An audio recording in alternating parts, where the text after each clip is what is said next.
And away we go. Episode 1132 of the Al Galdi podcast. It is Wednesday, August 13th, 2025. It is an off day for the Commanders. This off the team's intra-squad training camp scrimmage on Tuesday morning, the Burgundy and Gold Scrimmage.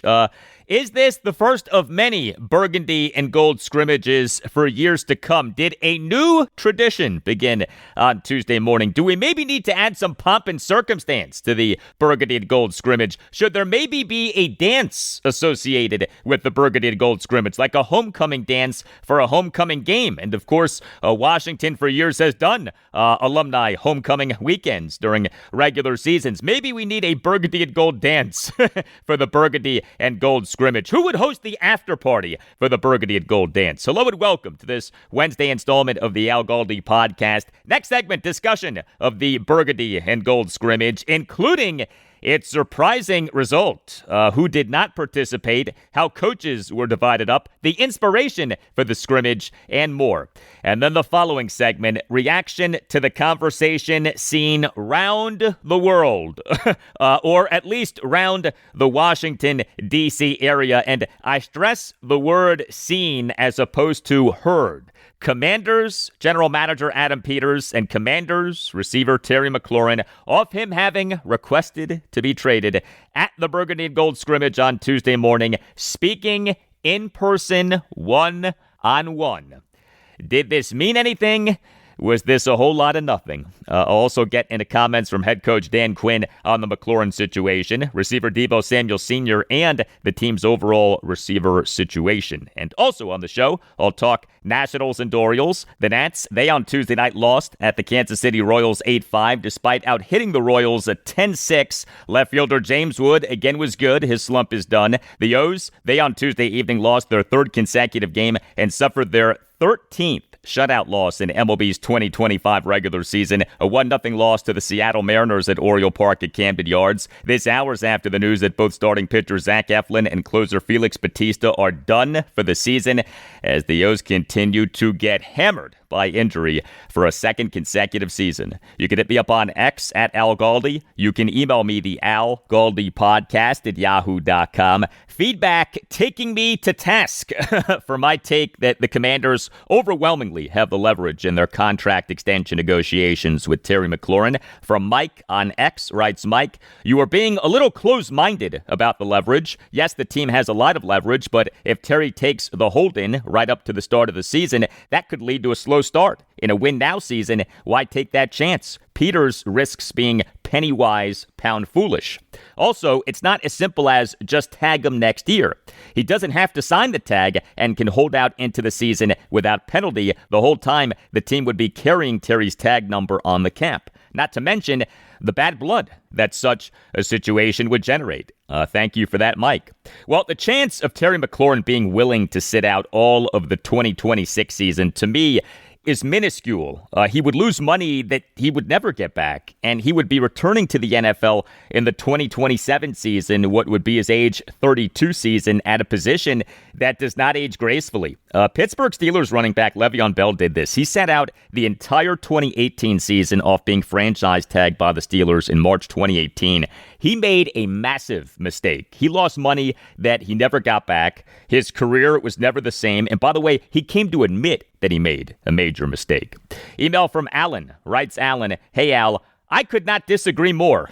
Yes, you are correct. He is under contract for this year, and the team can franchise him the following 2 years. However, when your top receiver is disgruntled and you are in win-now mode, there are numerous things the receiver can do. For instance, 1, nagging injuries like his ankle that keep him off the field. 2, no longer provide leadership. 3, change work ethic to stay in confines of existing contract. When practice is over, he's gone. 4, not sacrifice his body when playing. I understand this might not look good, but from his perspective, where did looking good and doing the right thing get him, assuming he does not have a new contract? I can tell you there will be plenty of suitors who understand what he was doing and know how hard he plays and practices and leads. There is enough tape of him repeatedly doing these things without injury. All he needs is his agent telling those suitors he was saving his body for them. I think they will get it, and another team in need of a great receiver to win now will find the money. Keep up your usually great analysis, but you are wrong on this one. Thank you. Thank you for the email, Alan. Those potential ways in which Terry McLaurin could exert leverage that Alan listed are very un-Terry-like, and I think highly unlikely. Yes, they are possible. I mean, many things are possible. It's possible that Terry McLaurin drives to Adam Peters' house and punches him in the face, and that then scares Peters into giving McLaurin what he wants, but that, of course, is not realistic. And those tactics listed by Allen, to me, are not realistic, not from the Terry McLaurin who we know. That's just not who he is. And those tactics, by the way, would waste away his age 30 season in the NFL and would lessen his stock, even if other NFL teams knew what he was doing. Terry McLaurin's best bet, if he doesn't get the contract extension that he wants, is to ball out this coming season, have a monster 2025 season, and make it so that the Commanders next offseason give him the contract extension that he wants. Although, of course, the Commanders next offseason simply could franchise tag him. You see, they have the leverage, and Adam Peters knows that. Email from Mike. Writes Mike, "Hey Al, love your show. Thanks for all of the great work that you put into inform and entertain us 5 days per week. Wanted to get your latest thoughts on two aspects of the Terry McLaurin situation. One, is Adam Peters really being fiscally responsible? It feels like the narrative out there in the fan base is that Terry's camp is asking for too much and Peters is simply being fiscally responsible for the future. I may be alone on this, but I actually question whether Peters is being fiscally responsible at all. I've always heard that the most fiscally sound thing you can do is to try to win a title when your quarterback is on a rookie contract. And to Peters' credit, he has made a series of moves to win now, with the most recent example being the signing of Von Miller. But if this is the lane that Peters has chosen, the lane to win now, then it's fair to judge the Terry McLaurin situation in that context. What Peters is doing right now, stringing this out so that Terry may not be fully prepared for the regular season, or so that he may not even be playing at all, could potentially lead to the squandering of one of the most important seasons where Daniels is on a rookie deal. From my perspective, bending a little financially right now is not necessarily wasteful if doing so locks in Terry for these important years. It sounds like an obvious point, but the only reason to be fiscally responsible is to position yourself to win a title. If you are fiscally responsible in such a way that you are compromising your ability to win, that doesn't seem to make a lot of sense. Thought experiment. If someone came to you today and said, I can guarantee that you'll win a Super Bowl this year, but the only thing is you'll have to agree to pay Terry McLaurin $31 million per year for the next 3 years, would you honestly say, no thanks, I don't want the Super Bowl, I'd rather save the money? What are we really talking about here? You have a chance to win, go for it. 2, is the franchise tag a part of the problem? It's interesting that so many fans are up in arms about Terry not just getting on the field because he should honor the full length of his contract, while completely ignoring that the team has extra leverage largely because the team does not have to honor the length of his contract. This is because next year, after the length of his contract runs out, the team can simply franchise tag him and force him to either play for the team or no one. Personally, I agree with those who say Terry should get on the field because he's under contract, but by the same token, if we are going to ask players to honor the full lengths of their contracts, then maybe we should just let them become unrestricted free agents when those contracts are over. Either the length of the contract should be respected or it shouldn't be. Saying that the player should respect it but not the team feels inconsistent to me, and it could be part of the problem. I think perhaps if McLaurin knew that he could play out this year and then enter free agency with no restrictions, perhaps that is what he would be doing now. But the franchise tag puts players in the position where they have so little leverage they feel like they need to hold out, hold in, or request a trade just to balance the scales a bit. What do you think? Here's hoping that Peters and Terry's camp make a compromise soon. Thanks again for your excellent reporting and commentary on DC Sports. Take care. Thank you for the email, Mike. Regarding Mike's point about the Commanders being in win-now mode, that's a fair point. There is a fine line that Adam Peters is walking between being in win-now mode and not wanting to re-sign a player to what Peters believes would prove to be a bad contract. A bad one-year contract is one thing. A bad mega-money contract extension is another. I get where Peters is coming from, but Mike's point is not unreasonable because, yeah, the whole point here is to win a Super Bowl. Regarding Mike's point about the franchise tag, look, that is a collective bargaining agreement thing. That has been collectively bargained. That has been agreed upon by the NFL and the NFL Players Association. And the weakest, most pathetic players union in major pro sports in this country is the NFLPA. The NFL is by far the most successful professional sports league in this country, and yet NFL player contracts, for the most part, are not fully guaranteed, unlike in MLB, the NBA, and the NHL. Think about that. The NFLPA for years has talked a big game and yet has routinely gotten steamrolled by NFL owners and the league in CBA negotiations. And the NFLPA recently has had all kinds of turmoil. If the NFLPA was capable of negotiating a better deal, then sure, maybe adjustments to the franchise tag would be made. But the NFLPA can barely tie its shoes, okay? And the NFL owners and the league know this. And so the NFLPA's only wins are these like marginal wins that mean very little in the big picture, like, lessening the amount of off-season work for players, or these NFLPA report cards for teams for player treatment, like, ooh, the NFLPA puts out report cards. That's the NFLPA's latest big weapon, these report cards. I promise you, the NFL owners behind closed doors laugh at the NFLPA. All right, unlike the NFLPA, the NACE Law Group, Accident and Injury Lawyers, is strong. It will fight for you and win for you.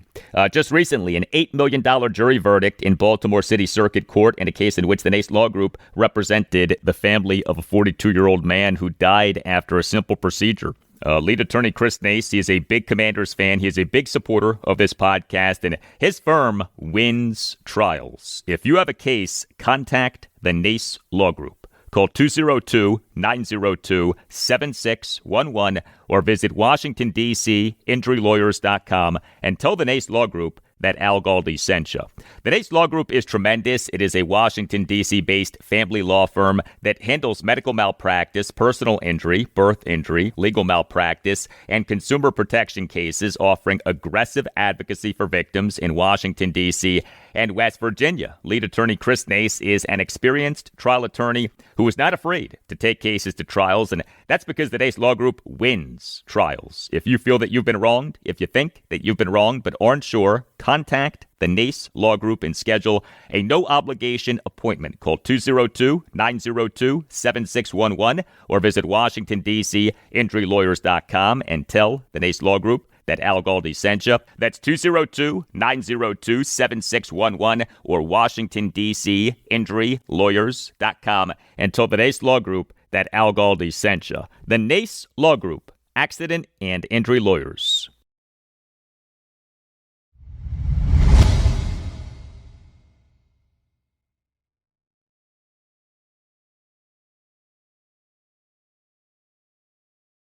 Hey, if you are listening to this podcast via Apple Podcasts or Spotify, you can rate the podcast with a star rating. 5-star ratings are greatly appreciated. They help us out a lot. Thank you for doing them. The Commanders on Tuesday morning held their intra-squad training camp scrimmage, the Burgundy and Gold Scrimmage, this at the team facility in Ashburn, Virginia. We learned of the Burgundy and Gold Scrimmage via head coach Dan Quinn's pre-practice press conference on Monday afternoon. The Burgundy and Gold Scrimmage. The team on Monday was divided into two teams, Burgundy and, yes, Gold. Each team had its own players and coaches, and then there on Tuesday morning was the actual scrimmage. If you're curious about who was on which team, quarterback Jaden Daniels was on Team Burgundy. Quarterbacks Josh Johnson and Sam Hartman were on Team Gold. Bit of a difference for the two teams at the quarterback position, but the teams otherwise were divided up fairly evenly, and believe it or not, Team Gold won. Yes, Team Gold defeated Team Burgundy, despite Team Burgundy having Jaden Daniels. The Team Burgundy offense did not do well.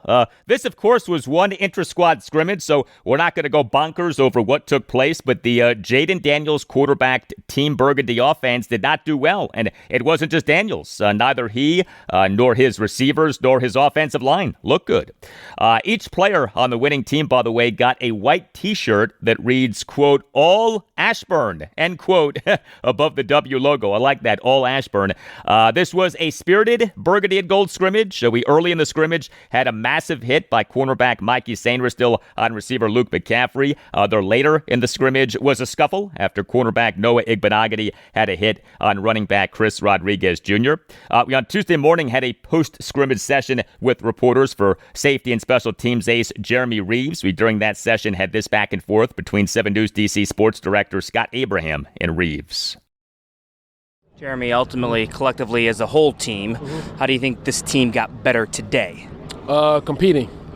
I think anytime you come out here and touch the grass, you have to take ownership of wanting to get better at something. I think everybody had that one thing that they wanted to get better at, myself included, and we came out here and just did what we needed to do. I think that's the important thing, is understanding when you get out here, you got to focus on one thing, and then you build on that one thing, and then it's the next thing. You can't get tired of wanting to get better. And so I think we've done that as a group, and we did that today. Now it's about putting it together after the next off day, and then putting it together the day after that. And being a competitor, though, it must feel nice to come out on top with this win here. Yeah. Anytime you get to go compete, a W or an L can go in the column. I'm trying to win. That's my bread and butter. That's what I like to do. So yes, it feels good going into an off day with a win. You guys going to be talking some junk, or are you just going to let it slide? No, man. We at the end of the day, we're on the same team. We all teammates at the end of the day. The junk stays in between the lines, and that's where it ends at. So man. It was cool to get out here and compete. And, at the same time, we're giving feedback to each other after the practice. I got to talk to some guys. Hey, this is what I saw, da-da-da-da. Maybe if you bring this right up a little bit further, maybe if you look me off this way. So it's that constant feedback. Yes, we're competing, but at the same time, we're trying to get each other better because I'm going to need that guy September 1st, when we start playing. So. Yes, you are. By the way, a lot of time for Jeremy Reeves with starters on Tuesday morning. Not that he is a starter on defense, but perhaps he is poised to get some more playing time on defense this coming regular season. We'll see. That kind of thing has been said about Reeves before. The following players did not participate in the Burgundy and Gold scrimmage due to injury, or in the case of Terry McLaurin, injury and or holding in. On offense, quarterback Marcus Mariota, receivers Terry McLaurin and Noah Brown, running back Ja'Cory Krosky Merritt, right guard Samuel Cosme, and left guard Brandon Coleman. On defense, edge defender Javonte Jean-Baptiste, linebacker Jordan McGee, and cornerbacks Jonathan Jones and Bobby Price. So the offense was missing many more key players than the defense was. So here was Dan Quinn during his opening statement of his pre-practice press conference on Tuesday morning. All right, good morning, everybody, and welcome to the Burgundy and Gold Scrimmage. Give you some background and stuff on that. So we'll try to work in about 2 quarters. We'll play a second quarter, see if we can work some situations. Then we'll work into a fourth quarter, try to work in some situations there. Have officials try to just move the ball, throw fouls down. Obviously, that was something in the last game wasn't pleased with, and certainly want that as often as we can. Cliff and Joe are the head coaches, and we also split coaches and staff members, and so they'll all be on opposite sides, so a lot of fun with that. But it'll be a fun day. It's good. And then we have about 9 players out. I told you to give you that update for the scrimmage today. At offensive line, Sam and Brandon Coleman. At wide receiver, Noah and Terry. Quarterback, Marcus. Linebacker, Jordan McGee. DN, Javonte Jean-Baptiste, and 2 corners, Jonathan Jones and Bobby Price. So those 9 you won't see out today, but everybody else will be going, and should be a good day to get the whole thing rocking. We're excited to see different things and people in different spots. There's leading that goes with that too, and so we're all excited for that. All right, and notice that not among the players who did not participate in the Burgundy and Gold scrimmage was left tackle Laramie Tunsil. He did participate in the scrimmage. Dan Quinn on Monday afternoon revealed that Tunsil was dealing with some sort of ailment, but he was good to go on Tuesday morning. We heard Quinn say that the head coaches for the Burgundy and Gold scrimmage were offensive coordinator Cliff Kingsbury and defensive coordinator Joe Witt Jr. We on Tuesday morning had this exchange between Adam Kilgore of the Washington Post and Dan Quinn. And with Cliff and Joe being the coaches today, Cliff obviously got some attention for being a potential head coach last year. Yep. For Joe, though, you've been with him for a while. What are the traits that you see in him that make him a potential future head coach? Yeah, I think one thing from head coaching, like very clear on expectations, very clear on, identity and how to do things. And he's like very organized, very detailed. So those are big parts of the job, when you're putting the whole group together, and identity and standards and, no gray about how you want to do things. And so for Joe, growing up as a coach's kid, dad, linebacker coach for years, is tough as hell. And so he's very clear on standards and expectations. And I think that carries over to your team because, although the players, their roles may be different, the standards and the expectations of how you do things are the same. All right, now Cliff Kingsbury and Joe Witt Jr. were the head coaches for the Burgundy and Gold Scrimmage, but they were not the play callers. So we on Tuesday morning had this exchange between Commanders insider Ben Standig and Dan Quinn. Dan, I think you said yesterday that since Cliff and Joe will be the coaches, that there'll be different people calling plays. Correct. Who did you choose on that, and why did you choose that? And what does it mean to call plays in this situation? Yep, Tavita and Brian Johnson will be calling on offense, and on the defensive side, Jason Simmons and Tom Donatel. And so next year there'll be some different ones. Next year, different ones after that. And so I like just different roles, different spots, just to give new perspective, Ben, onto things. And maybe a different seat, a different view, a different lens of the position, but those four will be the play callers today. And then Joe and Cliff will, okay, it's fourth down, are we going? Which Cliff is probably going to go. And then it's, are we going to punt or kick the field goal? And Joe will probably punt or, due to that. So let's put them into those spaces, man, and feel those, call timeouts, do the normal stuff. Obviously, Cliff's got plenty of experience doing that, but the exercise of going through it all, it's important. All right, so the offensive play callers for the Burgundy and Gold Scrimmage were assistant head coach / offensive pass game coordinator Brian Johnson and quarterbacks coach Tavita Pritchard. And the defensive play callers for the Burgundy and Gold Scrimmage were defensive pass game coordinator Jason Simmons and defensive backs coach Tom Donatel. Dan Quinn, during his pre-practice press conference on Monday afternoon in discussing the Burgundy and Gold Scrimmage, emphasized the importance of developing not just players but also coaches. So we on Tuesday morning had this exchange between WUSA 9 sports anchor Chick Hernandez and Dan Quinn. Zach Ertz said yesterday to me that you were a rare breed in that you're giving your assistant coaches this opportunity to do this. He thought a lot of coaches have a lot of ego and don't want to go down that road. Where does that come from for you? I think at the core, if you're a developmental coach, then you also want to develop the staff and give them chances to level up and to do things. I'd asked one of the coaches yesterday, who was into the coordinator role. I said, what was different? I had to make the cards right. I had to make this right, and had to organize the walkthrough. So maybe also, Chick, it gives some regard and appreciation for the next role, to what that could look like. But I think if we're going to say we're going to develop players, like it starts with coaches first, and that starts with me. And I think if we rise the tide of the coaches and get them better, then of course that's going to filter down to the players. So I think of us as a developmental team, not just with players, but with coaches too. The fun part of coaching, one of the fun parts, there's a lot of them, is the game changes and you keep adjusting and you keep growing and you keep learning and finding out new ways to do it. If I would, the way that, from my years in the NFL, how it started to even like a training camp, it's so different. This. And so the adaption, the seeing what's different, how to feature players differently, like it's all fun to do that. So I think I appreciate Zach recognizing it, but I think of the coaches as developmental too, to say, can we get better at this spot? And all of us have some things to work on, coaches and players. But 2 days like this gives new space to do different things.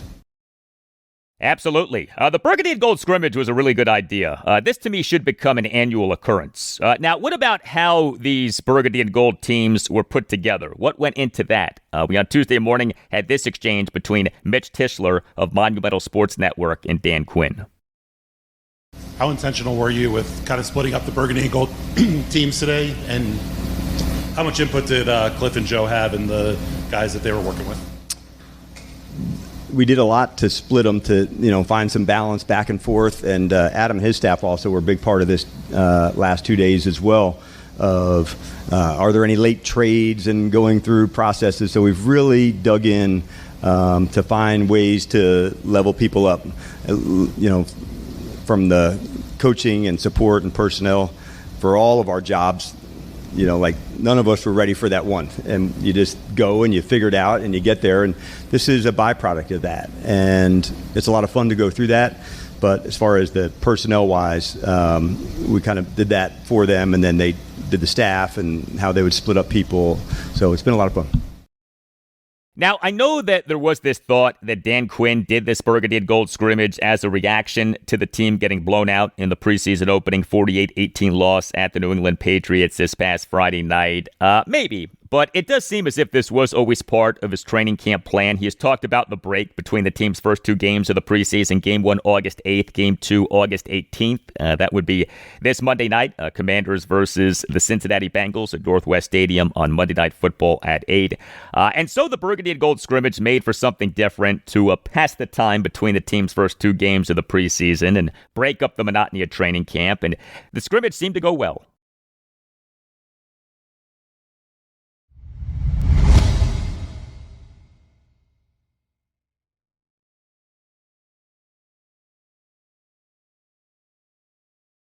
So, believe it or not, it still has been less than a month since the situation between the Commanders and receiver Terry McLaurin blew up. I know, feels longer than that, but the reality is that it has been less than a month since this situation blew up. The blowing up started on July 15th when McLaurin, in a 32-plus minute session with reporters, sounded off on his frustration with the team in contract extension negotiations, including calling what the team was offering him, quote, disrespectful, end quote. McLaurin initially was a training camp holdout. He was on the reserve/did not report list from July 23rd to July 27th. The holdout on July 27th became a hold-in. He since that day has been on the active/physically unable to perform list. This due to an ankle injury that just about everyone believes is a cover for him to not practice. And then we on July 31st had the reports that McLaurin had requested to be traded, and those reports were confirmed by Commanders head coach Dan Quinn during his pre-practice press conference on August 2nd. McLaurin was present at the team's Burgundy and Gold scrimmage on Tuesday morning. He was off to the side wearing a hoodie.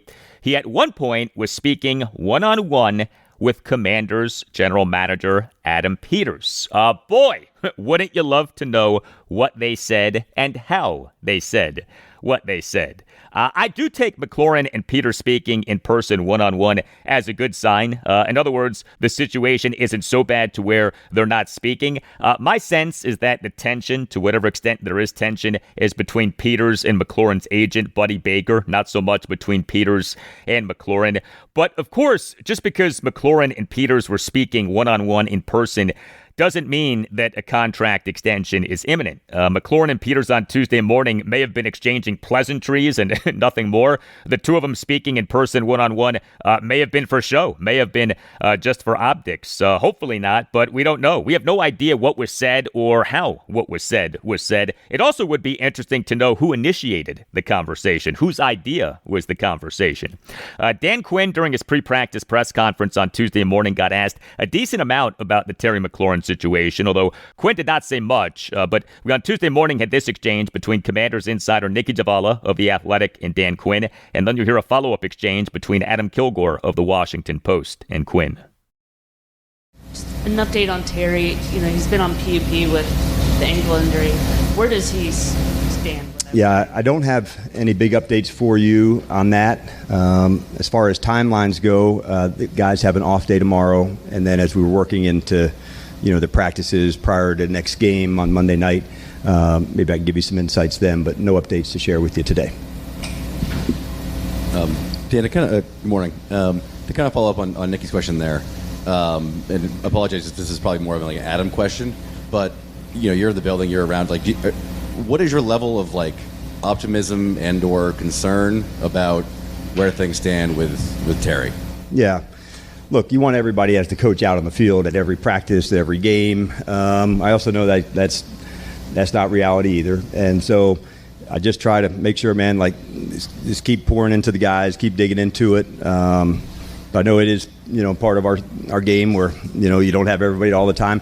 It does, in some ways, there's contingencies. How do you work? How do you feature guys? And so I was kind of referring to Debo, maybe getting more connection time to go.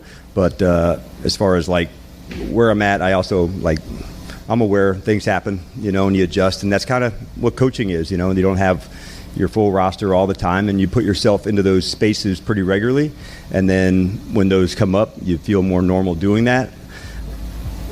When everything's healthy, you have to force it.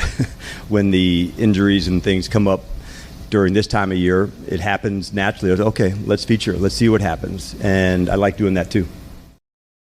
All right, not much there from Dan Quinn in terms of an update on the Terry McLaurin situation, but that may well have been because there is no update on the situation as opposed to Quinn hiding something. There has been zero reporting indicating that the two sides are nearing a deal or are at least closer to reaching a deal. Doesn't mean that that isn't happening, but there has been no reporting that that is happening.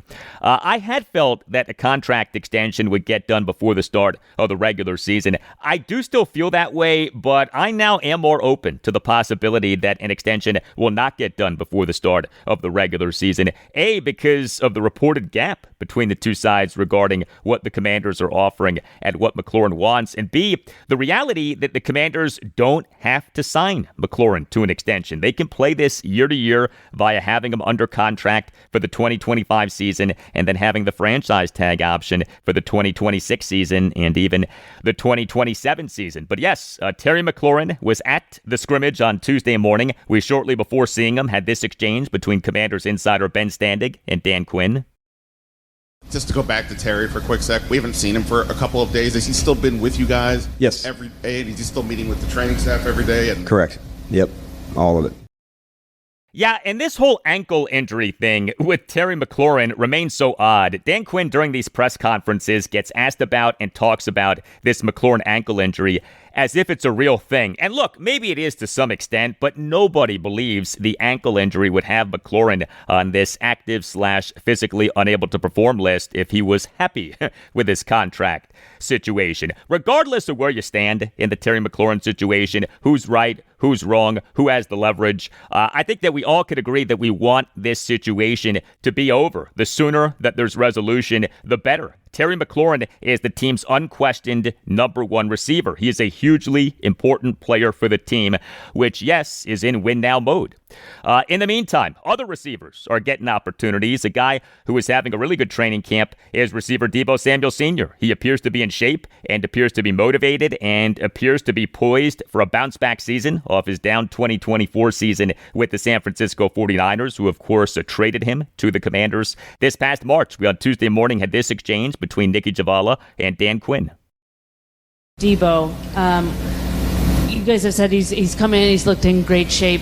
His connection with Jaden seems to be pretty good.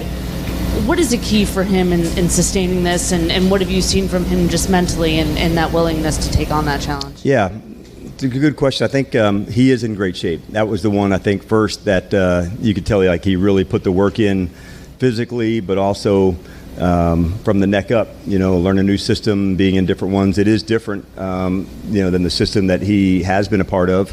So I thought he really worked hard on that part. Maybe a silver lining is the extra time that he has now with Jaden.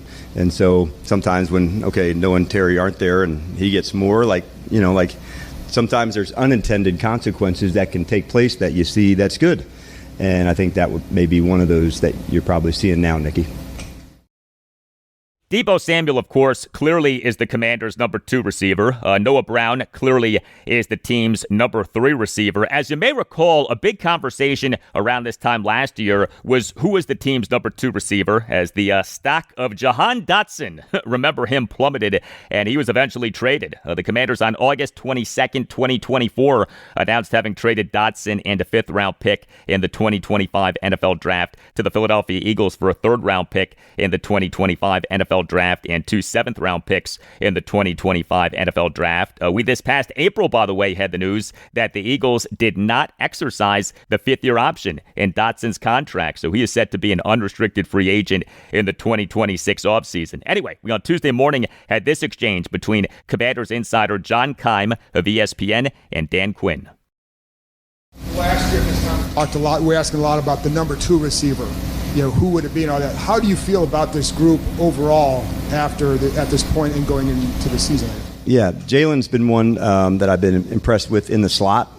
He's been somebody that I've seen in that role, and I've seen Deebo in that side. You've seen Deebo move outside some, so I like what I'm seeing from those two. Obviously, like Noah and Terry, like they're making progress to come back, but having those guys get more, John, there is a good unintended consequence of that.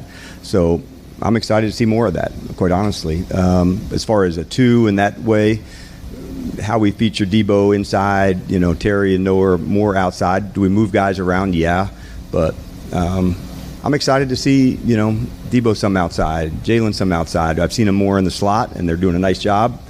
But, that it's a fun part to go through to say, and what else? And so you don't want to overload somebody, but you do want to find out.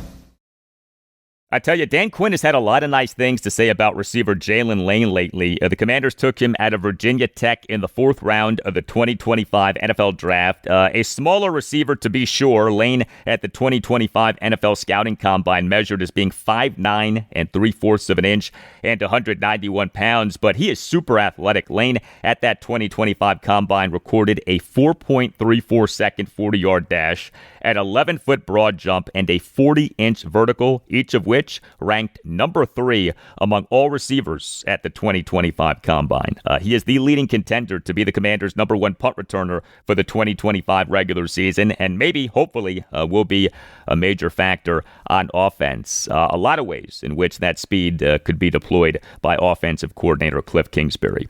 Hey, are you looking to upgrade the heart of your home? Whether it's time to repair your gas fireplace, modernize your hearth, or simply add more comfort and style, Nova Fireplace and Stove is Northern Virginia's go-to expert for heat, safety, and home transformation.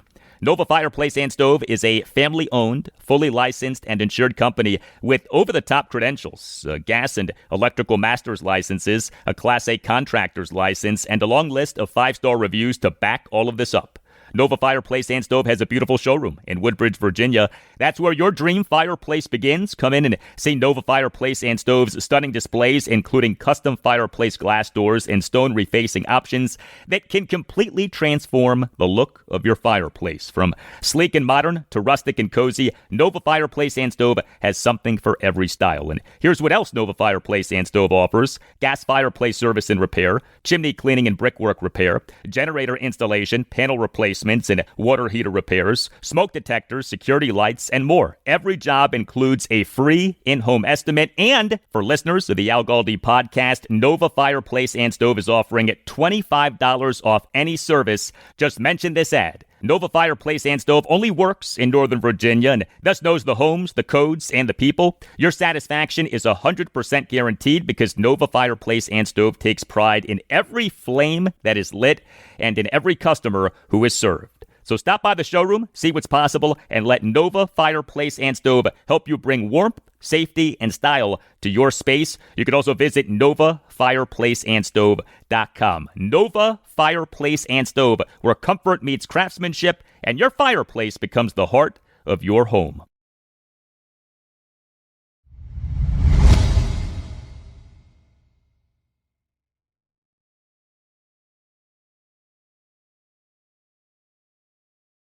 Well, an odd game for the Nationals on Tuesday night and another loss, an 8-5 loss at the Kansas City Royals in Game 2 of a 3-game series. The Nats lost despite out-hitting the Royals 10-6. The Royals finished with 8 runs on just 6 hits, though 4 of the 6 hits were extra base hits. The Nats in MLB's 2025 regular season now are 47-72. Worst record in the National League East, second worst record in the National League. Now, the Nats offense in this game was good. 5 runs, 10 hits, 2 walks, 2 for 6 with runners in scoring position. The 10 hits were 2 triples, a double, and 7 singles. All 3 of the Nats starting outfielders in the game were impactful. And at this point in the Nats season, with this being a lost season, a highly disappointing season, we focus more on how young players are doing as opposed to the outcomes of these games. And the Nats' 3 young starting outfielders in this game were good. James Wood, he for a 5th consecutive game had at least 1 hit. He's officially hot. Wood is the Nats starting left fielder and number 1 batter, went 2 for 5 with an RBI double and a single. And how about the RBI double? Wood in the Nats' 2-run 7th had a 2-out opposite field RBI double to the left center field gap to cut the Nats deficit to 7-3. The double had an exit velocity of 118 miles per hour per StatCast. Wood scorched that ball. That was a vintage James Wood hit going the opposite way and smoking the ball to the tune of 118 miles per hour. Robert Hassel III, he is the Nats starting center fielder and number 9 batter, went 1 for 4 with a single, and he made a home run robbing catch. Hassel, in the bottom of the 4th, made a leaping, backhanded home run robbing catch at the center field wall on a leadoff flyout by Randall Grichuk, a tremendous play by Hassel. And Dalen Lyle, who has been really good lately, he is the Nats starting right fielder and number 7 batter, went 1 for 4 with an RBI single. Outfielder Dylan Cruz is on a minor league rehab assignment, with which the Nats are taking their time. Cruz has been out for more than 2 months due to a left oblique strain. Going to be so interesting when he comes back to see what happens to the playing time of Hassel and Lyle. I'd like to see all 4 of these guys get regular plate appearances. Talking about James Wood, Robert Hassel III, Dalen Lyle, and Dylan Cruz. The odd man out figures to be Hassel or Lyle, but the odd man out can serve as the DH. Also on Tuesday night, C.J. Abrams, he is the Nats starting shortstop and number 2 batter, went 2 for 5 with a triple and an RBI single. Luis Garcia Jr., he is the Nats starting second baseman and number 8 batter, went 1 for 4 with an RBI triple. Garcia, in a Nats 1-run fifth, had a 2-out first pitch RBI triple down the right field line to cut the Nats deficit to 4-1. And Riley Adams, he is the Nats starting catcher and number 6 batter, went 2 for 4 with 2 singles. The Nats starting pitcher in this 8-5 loss at the Royals on Tuesday night was Mitchell Parker. He officially allowed 5 runs in 5 1/3 innings, despite giving up just 2 hits, which were a home run and a single. How about that? He gave up just 2 hits and yet allowed 5 runs in 5 1/3 innings. So Parker issued 3 walks. He recorded 3 strikeouts. He threw 87 pitches, 49 strikes versus 38 balls. So Parker, in the bottom of the 3rd, gave up a 2-out first pitch, 3-run homer by Vinny Pasquantino to right field for a 4-0 Royals lead. And so Mitchell Parker continues to have a rough season. 2 hits or not on Tuesday night. Mitchell Parker's stats for this regular season now: 24 starts, ERA of 5.55. That is the second worst ERA among all qualified pitchers in the majors. WHIP of 1.46. That is the worst WHIP among all qualified pitchers in the majors. Yes, Parker has been that bad this season.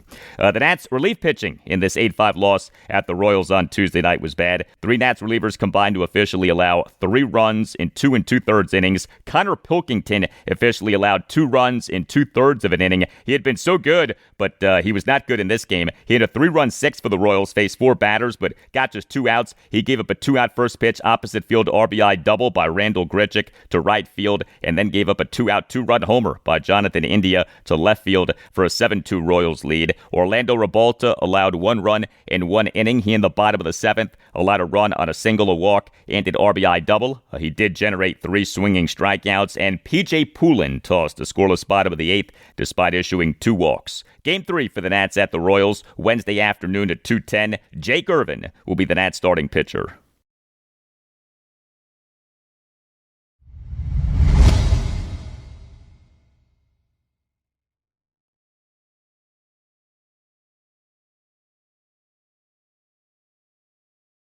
Well, we with the Orioles on Tuesday had, guess what, more bad injury news. The Orioles' second consecutive season of getting walloped by injury continues. The O's on Tuesday evening lost to the Seattle Mariners 1-0 at Oriole Park at Camden Yards in Game 1 of a 3-game series. This was the Orioles' 13th shutout loss in MLB's 2025 regular season, in which the O's now are 53-66, worst record in the American League East, 3rd worst record in the American League. The Mariners now have won 8 consecutive games, hottest team in the American League. More on the game shortly, but Orioles interim manager Tony Mansolino, during his pregame press conference on Tuesday afternoon, announced that both starting pitcher Zach Eflin and closer Felix Bautista are done for the season.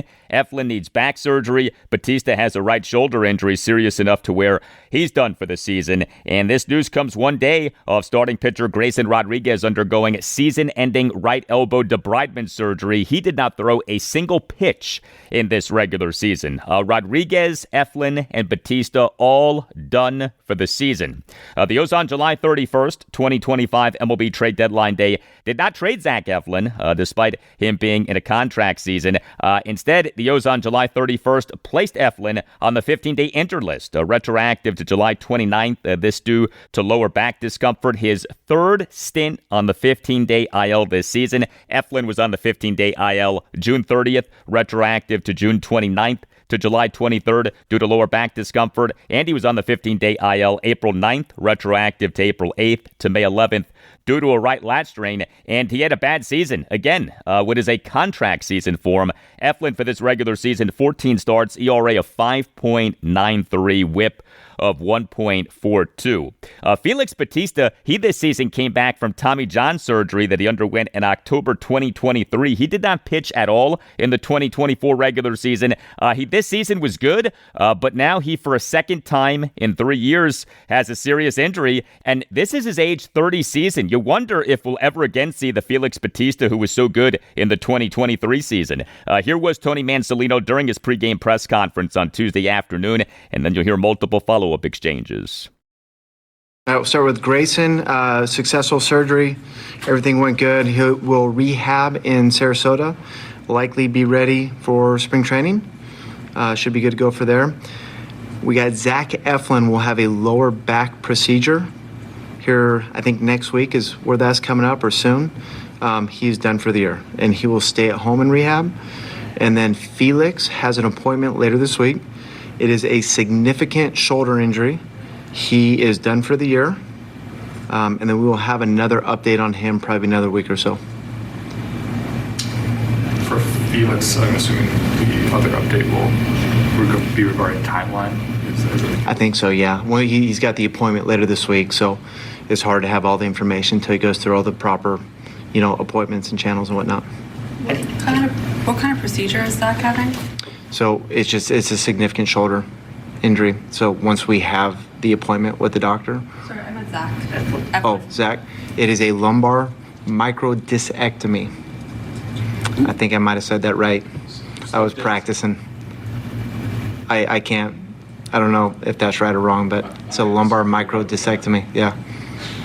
It's been trending this way for a bit, but just kind of weighing the totality of what you guys hope the rotation will be this year, and just these guys in and out, and obviously Zach and Grayson having a pretty rough go of it in terms of availability. What sort of you think about on a day like this when it's kind of there's a finality to it? I mean, this has felt like this for a while this year. I mean, we probably got, I think, 15 starts or so out of F, none out of Grayson. So we felt it all year. I think as you go through the trade deadline and, kind of what happened here earlier in the year with the staff changes and the things that kind of went on, I don't think today's a day of finality by any means. I mean, it's just something that we've kind of had to take on throughout the year and put our best foot forward, and I feel like we have in a lot of ways. With Felix, is the shoulder something that he had been dealing with at all? And did it just crop up after the break? Yep, nothing. There were no indications prior to the injury.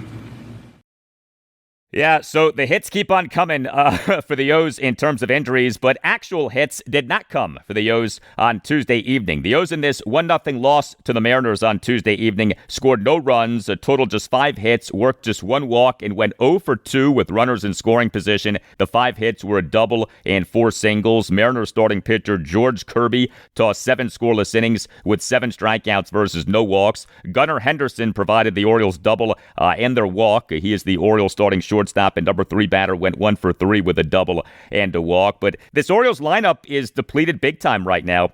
The O's in the lead up to the trade deadline traded multiple key hitters in Ryan O'Hearn, Ramon Laureano, and Cedric Mullins. And the O's this past Friday afternoon announced having placed outfielder Colton Cowser on the 7-day concussion injured list and having placed outfielder Tyler O'Neill on the 10-day injured list. The O's over their last 3 games have totaled just 5 runs. The Orioles starting pitcher in this 1-0 loss to to the Mariners on Tuesday evening was Dean Kramer. He was great. He allowed 1 run in 8 innings with 6 strikeouts versus 1 walk. He gave up just 5 hits, all of which were singles. He threw 101 pitches, 67 strikes versus 34 balls. Dean Kramer for this regular season, 24 games, including 23 starts, ERA of 4.17, whip of 1.25, team best 140 and a third innings. He has been the workhorse of this pitching staff, and you especially appreciate that off the recent news regarding Grayson Rodriguez and Zach Eflin. This was Tony Mansolino during his postgame press conference on Tuesday night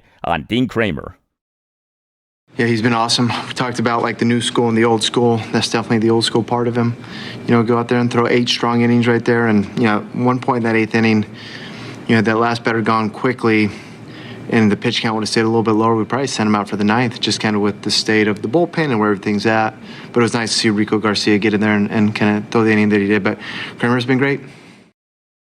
And we heard Tony Mansolino mention Rico Garcia. The O's in this 1-0 loss to the Mariners on Tuesday evening used just one reliever. That reliever was Rico Garcia. He made his Orioles debut. He tossed a scoreless top of the 9th.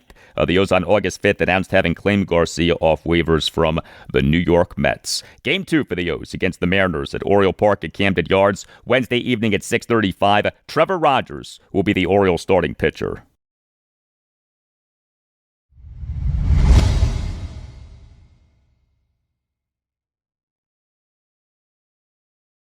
And that'll do it for you and me for now. Keep the feedback coming. You can hit me up on X at Al Galdi. You can email me the Al Galdi podcast at yahoo.com. Thursday's show, episode 1133. We'll provide you with more on the Commanders. Also on Thursday's show, I'll talk Nationals and Orioles. The Nats are at the Kansas City Royals Wednesday afternoon at 2:10 in Game 3 of a 3-game series. The O's are home to the Seattle Mariners Wednesday evening at 6:35 in Game 2 of a 3-game series. Have a great rest of your Wednesday, and I'll talk to you on Thursday.